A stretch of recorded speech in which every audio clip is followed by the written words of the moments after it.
I want to call on President Trump. What is at stake is not just genocide against Nigerian Christians. He should come and save democracy in Nigeria.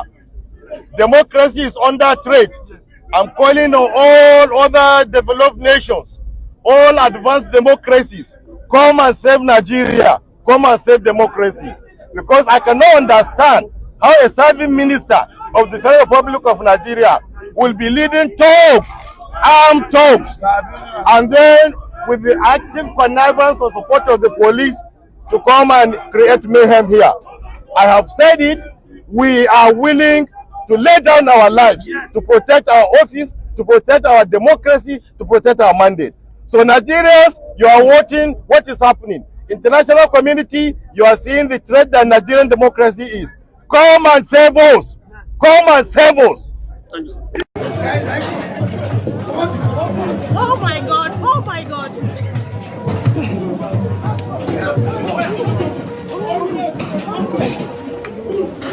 Oh my God!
Hey!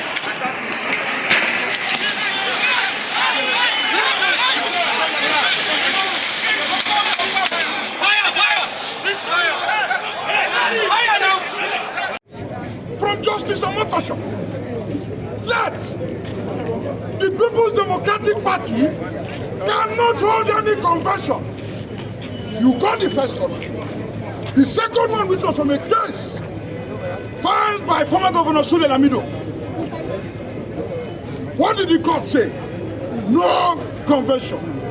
And then two governors who were elected on the same constitution, the Nigerian constitution, the PDP constitution, that they are violating right now, went ahead to hold the get-together that they did, the Christmas carol they did in Ibadan. Yes. Now let me shock you. You know, when God wants to punish somebody, they know the hear word. The chairman of the convention himself, His Excellency